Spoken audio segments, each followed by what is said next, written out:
Okoth ogoyo tach kono ang'no miwa anondro matut. Kwa dhi mbele tene nyake Kericho ng'anyo manyo bagi e pacho kama dhiro piny owacho mondo mi ofuong ngima ne jopiny nyonyuolo gwandruok e kind ogendni ariyo modak e alwora mar chiro ma Sondu mayudre tong' kaunti ma Kericho kod Kisumu.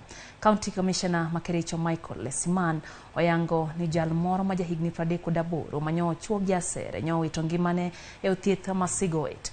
Jadek mamoko manyo yudo hinyruok mag asere kod jal machielo manyo monj gi arunge nyaka sani medo yudo thieth e othiethno. Daniel Otieno jadak ma Sondu kendo jariem nyamburko ma nyaka sani osegolo asere manyo chuoyo ng'eye oyango kaka jomoko nyopoe kendo monje gi asere mana kowuotho gi jowetene mamoko. Rakruok ano nyomiyo obila makedo kod ng'anyo okuor e chiro ma Sondu mondo mi okwe rakruok e kind dhoudi ariyogo.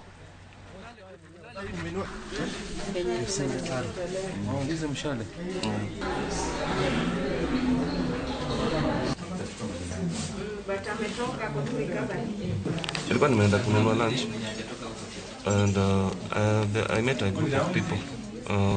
They were like 20.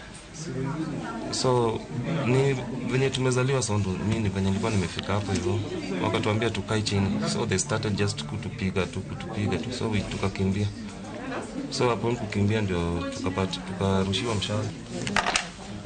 Hiyo ndio nimetolewa kwa mgongo. Yesterday we received information that there were people who were gathering. They wanted to bring some chaos, and that's within our border.